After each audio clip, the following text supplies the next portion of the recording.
how I suppose.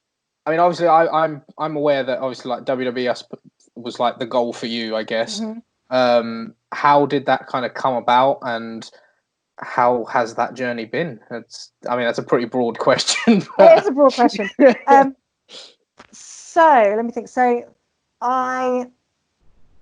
my first like contact with WWE. Well, I filled out a recruitment form like before I'd even been to a single wrestling class. So I guess that had me on file to a degree. My first tryout was, oh gosh, I think it will have been 2015, I think. Actually, hang on. I'm going to try and scroll while I talk. I think it was 2015. Actually, I have a list of all my matches, just so I can keep track. And I prepared by having it up. Yeah. So November 2015 was my first tryout. So I think the first time I made contact, well, I was a Rosebud in May 2014. So the majority of people there were on tryouts, but I wasn't. I was just brought in to do extra work. And then I emailed Robbie Brookside, who was one of the coaches out there and had a school over here, so he was quite involved in the tryouts. I emailed Robbie Brookside some of my stuff.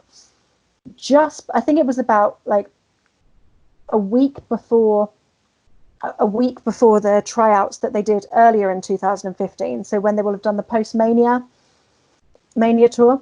But when I emailed him, he was really great. He replied within like 5 minutes and said, "Thanks for sending your stuff. Like, sorry, I've got to be quick. I'm just about to get on a plane to the UK.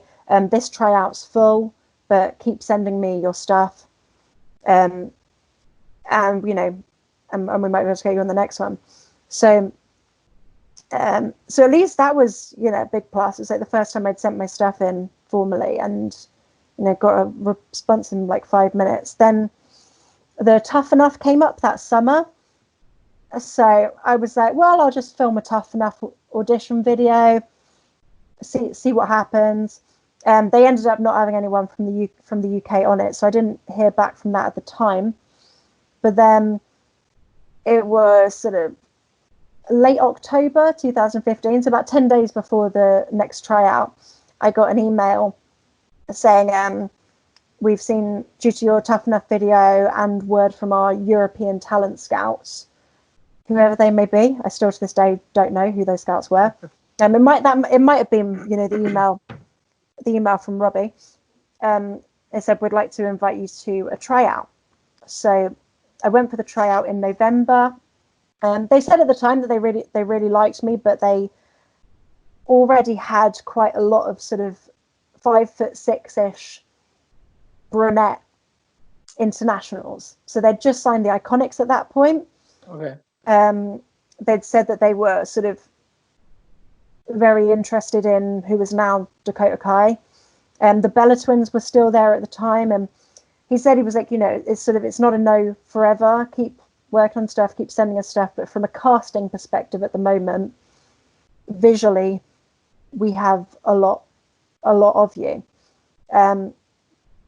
So I kept plowing on after that, and then I didn't have any other contact with WWE until 2018, when it actually came to that they wanted to start NXT UK. And then I'd been told an inkling from Progress, because those guys are obviously heavily involved and now formally involved, that they had said that they told me that they had informed WWE I was someone that they should look at and to potentially expect a call that week.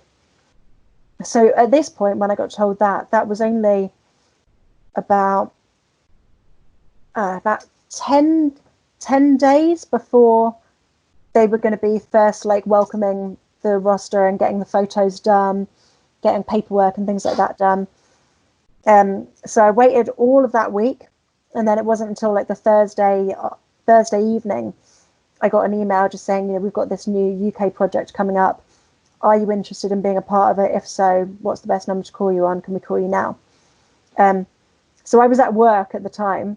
Luckily, I was in the kitchen of the office, away from everyone at the time that I read that email. Let out the most contained, quietest squeal that I could possibly contain. Cried for a few seconds before sucking it up, because I was like, nope, I gotta keep this quiet. Went back up to my desk, literally with my eyes glued to my phone. When it went off, I can't remember. I made up some kind of emergency as to why I had to take the call. Went outside the office, and yeah, said, of course, very, very interested in being a part of it. And then all of a sudden, I had like a couple of weeks to kind of clear the schedule for a couple of days. Actually, no. So I knew that those were the days for Raw and SmackDown that they'd been in town. So I'd actually already booked those 2 days off work, just in case, because I thought if a tryout comes up, I don't want to be in a position where I can't go because of work. And if I don't get a tryout, then I'll just have 2 days off. So yeah, I at least had those 2 days off. But then I got there and pretty much everyone, bar a few of us, had already been formally offered a contract. Okay. But I hadn't at that point. They were just like, yeah, we're wanting to take a look at you. So I wasn't under contract or anything. I was just in a pay-per appearance. I could still wrestle anywhere I liked, contrary to popular belief from all the people of the internet that like to think they know what everyone's specific contractual situations were. I was just in a pay-per appearance. So it was sort of quite strange, because I was sort of getting the same treatment as everyone else, like having the photo shoots done, having all the video interviews, doing the slow-mo stuff, and then to put together packages. And then again, I was brought to the Albert Hall for those shows, brought on stage at the end for the group shot. But when they did the practice arrangement of it, I was quite near the back, so I was like, oh, okay, they're bringing me out for the group shot just as a token courtesy, because I'm here and in the building anyway. It doesn't mean I'm going to be doing anything going on. I was trying to be quite, philosophical about it. And then that afternoon, I was brought into the office, like, right, okay, so we need you to download the talent app, because everyone in WWE has an app, which is how they manage your bookings, travel, etc. Something, okay, and I guess this is a good sign. And then I'm being told to note down all the dates, but I still didn't have any kind of contract, so it was very weird. And then I got onto the stage. Oh, and then they rearranged the group shot a bit, so I was a bit nearer the front. I was like, oh, I'm kind of visible now. And then I'm on the stage, and they announced that it is going to become NXT UK, and that was the first I knew of it. I remember trying to hold back the tears on the stage, like just being on the stage, Albert Hall, getting announced as that. And then Triple H got us all to do like a lap of the ring. I was like, oh wow, people are actually going to see me now. Like, does that mean I'm part of the roster? Like, I'm not hidden in the back now. And then even I remember like the next morning afterwards, like the hotel we were at for the Albert Hall was very near my office. So I literally stayed at the hotel and walked straight from the hotel to my day job the next morning. But at the breakfast, I remember having a contractual conversation with Canyon Seaman, who's sort of one of the heads of recruitment and talent development, just sort of asking what's going on. I was like, so obviously that all happened last night. Like, I've been told to put these dates in my diaries. I don't have a contract. Like, what's going on? And he's like, oh, we have to get approval from Triple H, etc. So I was like, okay. And it was just very surreal going from having that conversation and then half an hour later being back at my desk. Yeah.